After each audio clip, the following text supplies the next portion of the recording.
Welcome back to Hey Kentucky. We found out all the SEC schedules yesterday, including Kentucky's, obviously, and it is a dandy 10 Southeastern Conference games.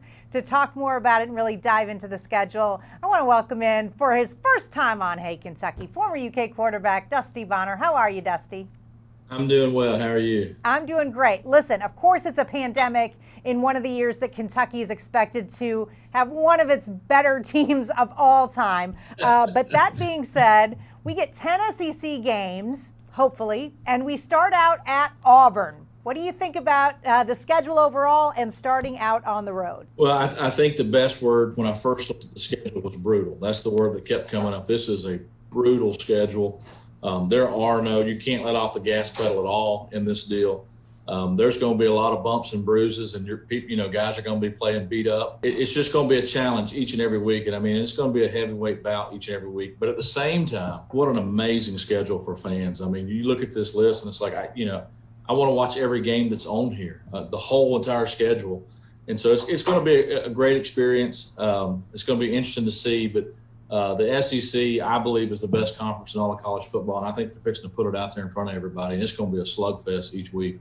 Right, so all 14 teams have brutal schedules because that's the nature of playing in the SEC, but we start out at Auburn, and now one of these things with the road games, if there are no fans or a limited amount of fans, it will not be the same kind of atmosphere. As you know, I mean, you've walked into the swamp and stuff like that before, and it's a tough, there's tough places to play. Jordan-Hare's one of them.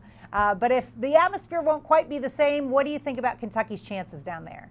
Well, I think it's a very difficult game to start out with, particularly as your first game. They got a quarterback that's coming back that played last year that's got experience, and Auburn's a very talented team. They're always going to be tough in the SEC. So that is a tough game to open with, particularly with our quarterback coming back from an injury and trying to knock some rust off. But again, I think our talent matches up with their talent, and it's a slugfest from game one. I do think what's interesting, and you brought this up, is when you travel on the road as an opposing player, one of the great things is the energy by the fans. That negative energy that they're throwing at you it's fuel, and a lot of guys really feed off of that. And if fans aren't there, or even if it's limited, that's not going to be there. You're not going to have the communication issues that you normally prepare for and working on signals and this and that. So that'll be easier. But I think the coaching staff's going to have to shift from working on those types of things to working on the psychology of, hey, listen, that energy that you get from the fans, you're going to have to figure out how to create it yourself because it's not going to be there. But from the very first second when that whistle goes off, you better be ready because it's, Auburn's a tough matchup. It's already such a mental game, and there's going to have to be such mental focus by all 22 players on the field. Then we have the home opener, October 3rd, back-to-back games with the Mississippi teams, two brand new coaches in Lane Kiffin and Mike Leach. Nothing to really talk about there. Yeah, no big story there. And both of those guys have everywhere they've gone, they've kind of had success and been able to put a lot of points on the board. And it's just one challenge after another. And I was trying to look at the schedule and trying to look at, okay, when we play Ole Miss, they're coming off a game against Florida. It's like, okay, well, that's a tough game for them. They're going to be beat up. And you do look at the same thing for Mississippi State's coming off. But you realize that's every week. That's us and that's everybody else. Every week you're coming off games where you look at the game they played the week before and you go, well, at least, they had a really tough game and maybe it'll be in our advantage. But both of those coaches have a lot to prove and certainly want to prove a lot in the SEC. And I think that those are both definitely winnable games. I look at this schedule, this Kentucky football team, every game on this schedule is winnable. And of course, every game's losable. And I know that's not saying much, but truly every game is winnable. There's been times in the past where you're like, most games are winnable, and there's a couple that if everything happens just right, I think that if we play our best and the other team plays their best, we have a chance in every game we play this year. At Alabama, you feel that way too? I do, and admittingly, I go into it saying, look, Alabama's going to be the favorite, and depending on how things play out during the season, and deservedly so. They would be the favorite. That's a tough game. But what I will say is there have been years past where we go into the Alabama game and it's like, look, the quarterback has to have a really bad day. Everything has to go against Alabama for us to win.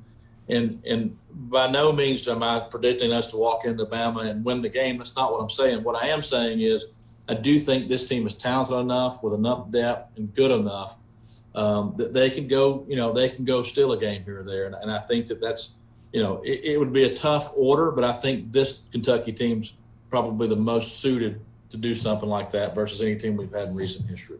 Yeah, and when you talk about brutal, you look at the November schedule. Vandy at home, I'll take that as a W, but then you go to Alabama, to Florida, and you wind up with South Carolina at home. I like about 6 or 7 wins here. What do you see? If you come out of this schedule with 6 or 7, I think that's strong. I will say that if you're looking at the previous weeks, who the opponent plays in the previous week, 3 of our biggest matchups, or teams that are traditionally really, really tough for anybody in the SEC.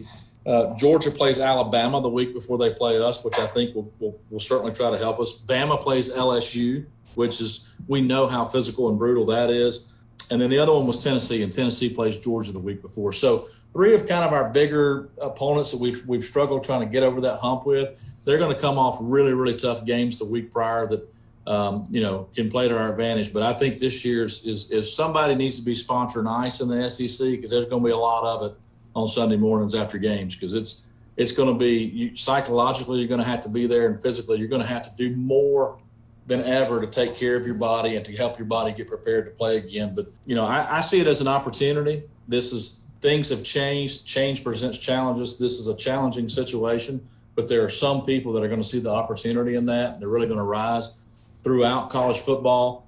Not saying Kentucky, but throughout college football. I can almost guarantee you that there are some people that didn't work out as hard as they could have when they were on their own. And then there are some that did, and they created an opportunity. And so I think that if you're Kentucky, I mean, listen, we talk about respect, and we talk about not getting the national level respect that we think we deserve. Man, this is a chance for you to go grab it and take it. You get through this with a pretty good win-loss record, you've said something. Absolutely. Former UK quarterback Dusty Bonner, thanks so much for joining us. Thank you. All right, more Hey Kentucky right after this.